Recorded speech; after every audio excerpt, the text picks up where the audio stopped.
પાટણ શહેરના telephone exchange વિસ્તારની કેનાલમાં સર્જાયેલી ગંદકીની સમસ્યાને નિવારવા ગુરુવારે પાટણ નગરપાલિકાના ચીફ ઓફિસર હિરલબેન ઠાકર દ્વારા વિસ્તારની સોસાયટીના પ્રમુખોની બેઠક તેઓની ઓફિસ ખાતે બોલાવવામાં આવી હતી। આ બેઠકમાં વિસ્તારના મહિલા નગરસેવિકા ચેતનાબેન પ્રજાપતિ પણ ખાસ ઉપસ્થિત રહ્યા હતા। આ બેઠકમાં ઉપસ્થિત રહેલા ટેલિફોન એક્સચેન્જ વિસ્તારની સોસાયટીના પ્રમુખો સહિત નગરસેવિકા ચેતનાબેન પ્રજાપતિએ કેનાલમાં ભરાતા દૂષિત પાણીના પ્રશ્નની રજૂઆત સાથે વિસ્તારમાં ચોમાસા દરમિયાન ભરાતા વરસાદી પાણીના પ્રશ્ન બાબતે રજૂઆત કરતા ચીફ ઓફિસરે હકારાત્મક અભિગમ સાથે કેનાલની ગંદકી બાબતે સોસાયટીના પ્રમુખોને અપીલ કરી જણાવ્યું હતું કે આ કેનાલમાં ગંદકી ન ફેલાય તે જોવાની જવાબદારી આપણા સૌની છે અને સાથે સાથે કેનાલ વચ્ચોવચ્ચથી પાણી અને ગટરની લાઈનો પસાર થતી હોવાથી આ ગંદકી ઉલેચવા પણ પાલિકાના કર્મચારીઓને અનેક તકલીફ ઊભી થતી હોય છે। ત્યારે કેનાલ વચ્ચેથી પસાર થતી આ લાઈનો ડાયવર્ટ કરી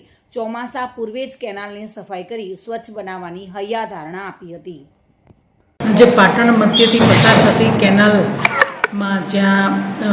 લોકો દ્વારા કચરો નાખવામાં આવે છે અને ગંદા પાણીનો નિકાલ કરવામાં આવે છે તેવી બાબતે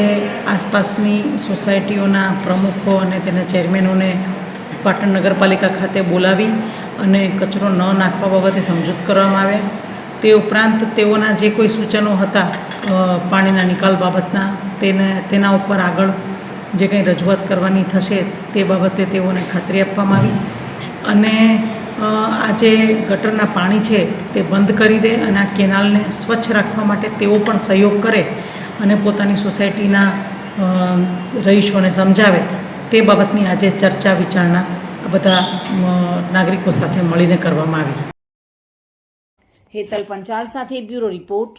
ટુડે ગુજરાતી ન્યૂઝ।